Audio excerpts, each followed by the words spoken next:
Hey everybody, I'm back again. It's me, Stabbity Bunny.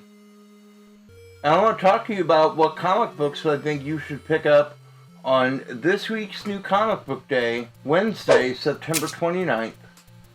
Because Poser ain't got no teeth. And at the end of this video, we'll talk about the 1100 subscriber giveaway. And you should enter. Because if not, it's a big mistake. So to find out what you should read along with us, you should check it out after this. Hey, little girl, did you want to know a secret? I got 5 on it. 5, 1, 2, 3, 4, 5. Alright, this week we have a very interesting assortment of books from publishers all over the place. First book from Darkhawk Comics is 10 Years to Death Number One. It's an Aftershock number 1 that Stabbity Bunny and Poser will check out most number 1s from any indie publisher. But you see a mixture of Shawshank Redemption plus The Sixth Sense plus A True Story. We're on board. Next up from DC is Batman Reptilian number 4. We finally get the first full appearance of what the monster is.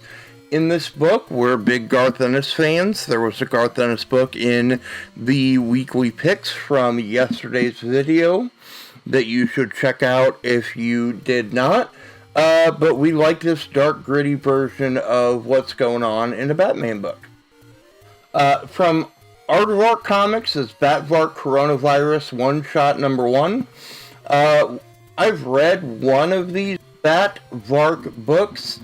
They're kind of entertaining, so we'll see what happens in this one-shot, or if it shows up at my shop this week, because sometimes if we are the only ones who pull a indie from one of the very small print count independent publishers, then it might show up a week or two late. Next up from Cave Studios is Beckstar number 5. I think this is the conclusion of the series. If not, there's one more. But I've enjoyed every single one of these issues as we watch Beckstar and Mordecai kind of use the different artifacts that they have attempted to assemble from their past to fight for or against getting the creation gauntlet. Next up from DC is Blue and Gold number 3. I don't know if this one's going to come out on time or not, because Blue and Gold number 2 came out like three weeks to a month after the original announced release date, and sometimes it takes a hot minute for books to adjust themselves here on League of Comic Geeks. Next up from Boom Studios is Berserker number 5. This is the beginning of a new story arc. Is B on the verge of learning more about himself? Is there going to be another roadblock in the way? What will happen as Diana continues to grow closer? Is she someone that we can trust? Is she someone who we should be suspicious of? Definitely worth checking out. Next up from Behemoth is Cinnamon number 3. I missed out on number 2 because I forgot to put it on my pull list after I picked it up in Michigan. But this was a good read from the perspective of a cat, so hopefully I can get my eyes on issue number 2 before I read this one. Next up from Image is Crossover number 8. This is officially the first book of the next arc that we were big fans between Poser and Stabbity Bunny of Crossover number 7, since it was the Being John Malkovich issue, but it focused on Chip Zdarsky and Chip Zdarsky's avatar, which I think it was his real name, but I can't remember what it is at this point. I'm still on board. We'll see if this continues to drive some indie speculation hype for anything that Donny Cates has ever touched for Image, but it's definitely an entertaining read. Next up from Marvel is Darkhawk number 2. Number 1 was an enjoyable read in terms of looking at the rise of Connor Young as our hero in Darkhawk, that he can master his powers regardless of his diagnosis with MS. We also learn that his friend is someone who is working for some like local neighborhood bad guys, some robbers, some thugs. So we'll see what happens as, you know, Connor continues to grapple with his new life and with his newly found superpowers. Next up, from Image, is the Department of Truth, number 13.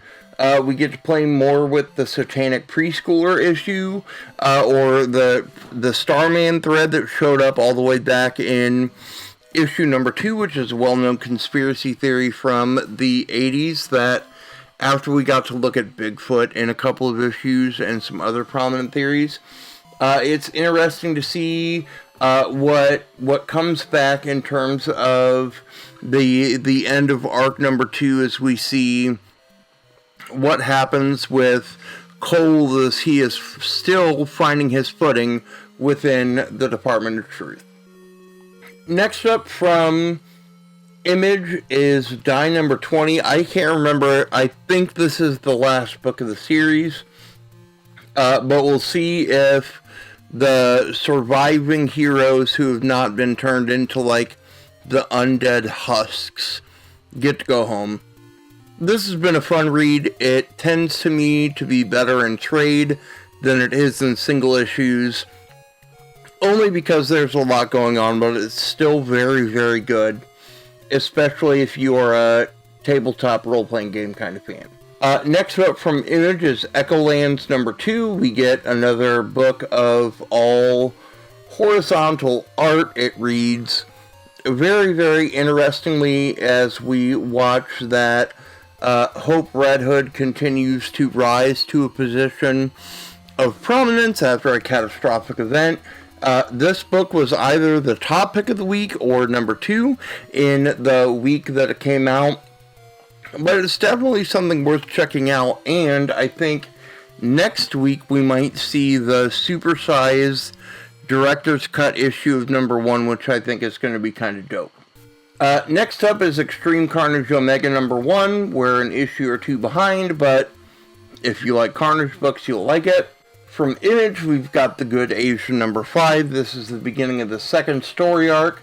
I like this cover in terms of kind of playing with the old kitschy dancing hula girl on the dashboard, but with some other symbolism that connects back to the story.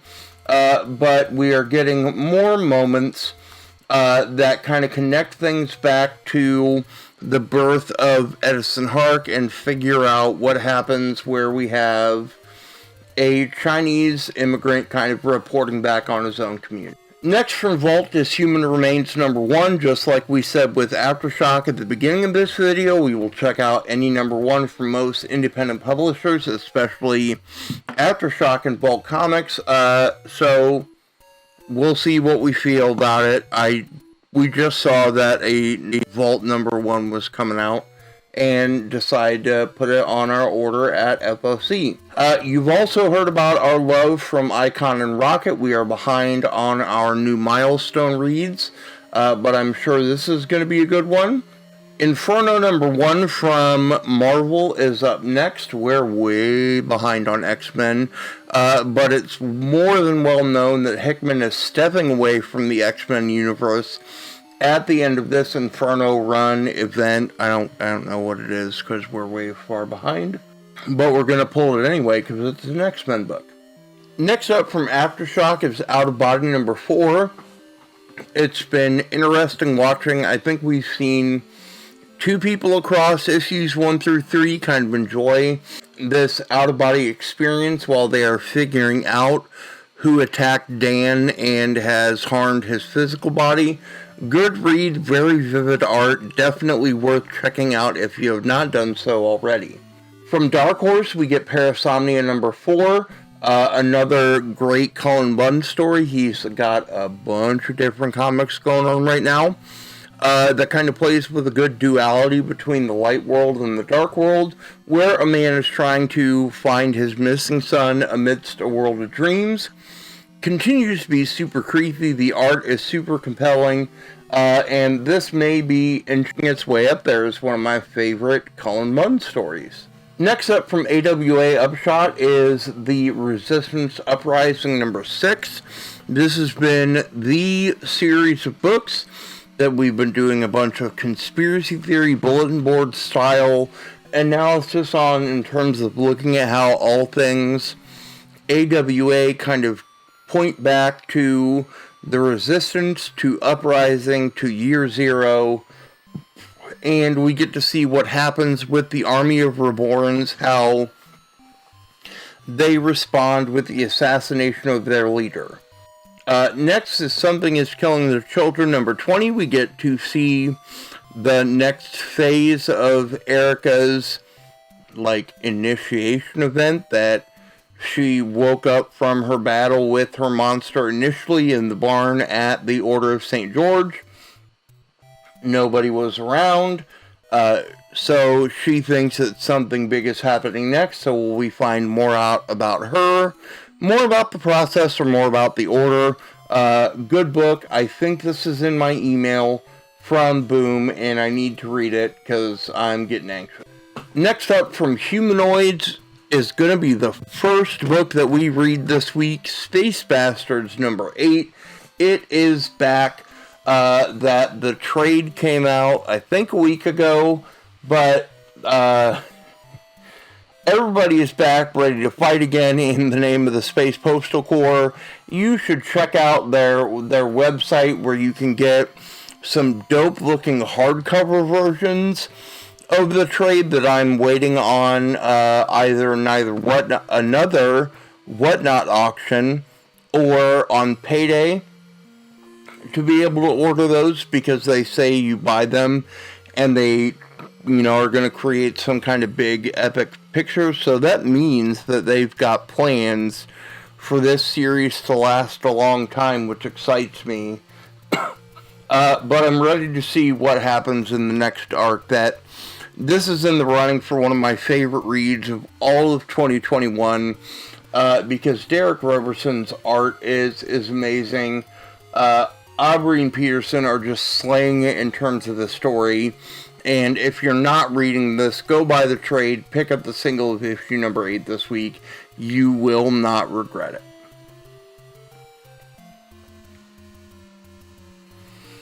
Next from DC, we've got Strange Adventures 12. I haven't read past issue number 3 or 4, that I'm picking these all up. I think this is the final issue.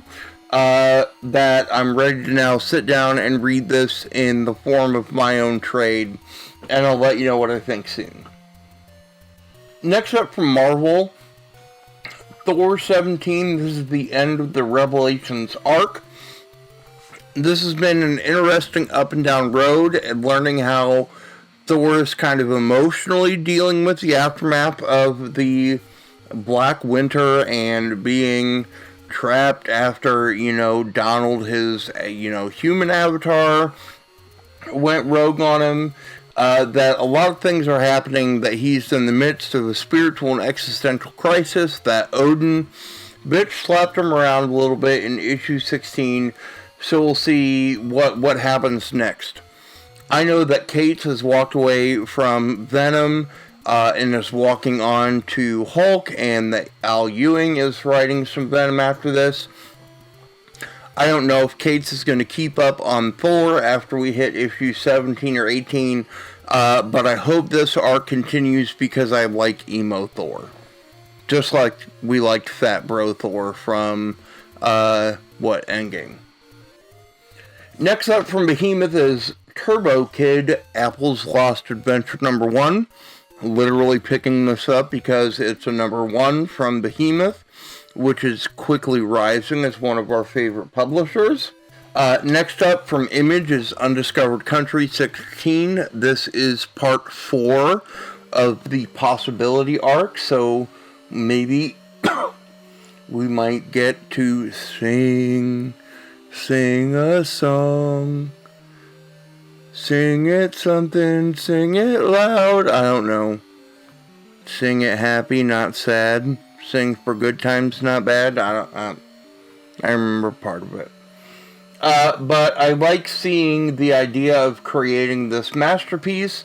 Our heroes might have learned that maybe they befriended the wrong people in the issue before, that they maybe were not who either A, they thought they were, or B, as free as they thought they were. So I want to see, especially when this says the greatest icons in American music are ready to throw down, I want to see what Snyder and Soule define there, because it's going to be a dope throwdown. And our last book here from the pool is Wolverine Number 16. This is going to end in a very anticlimactic way because, you know, we're behind on our X-Men and X-Men adjacent books.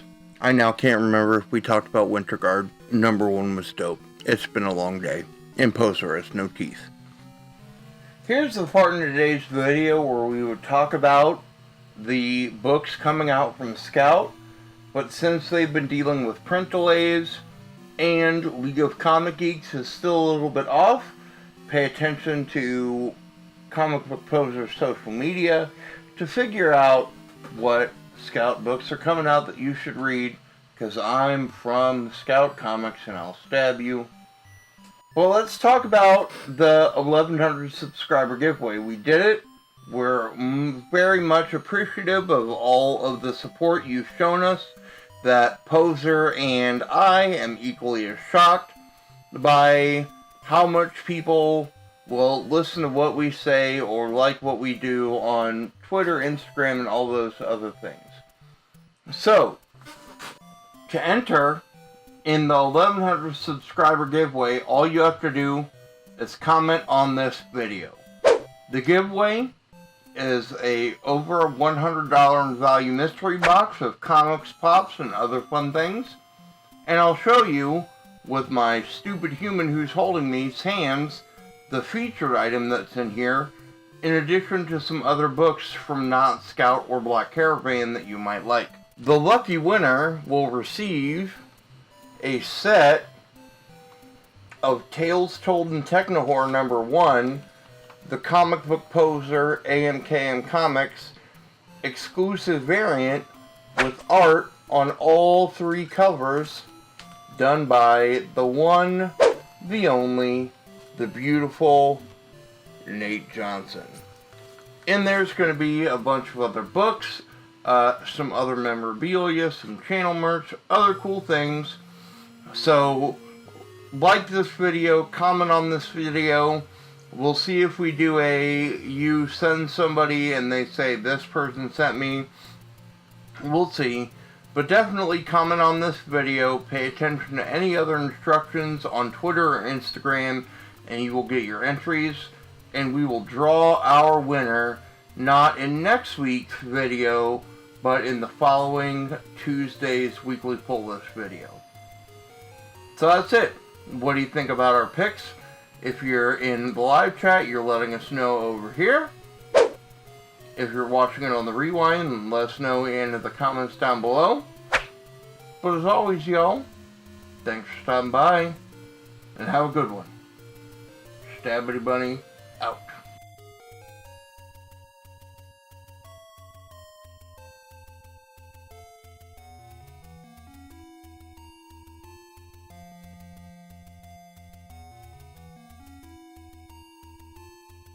Hey, little girl, did you want to know a secret? I got 5 on it.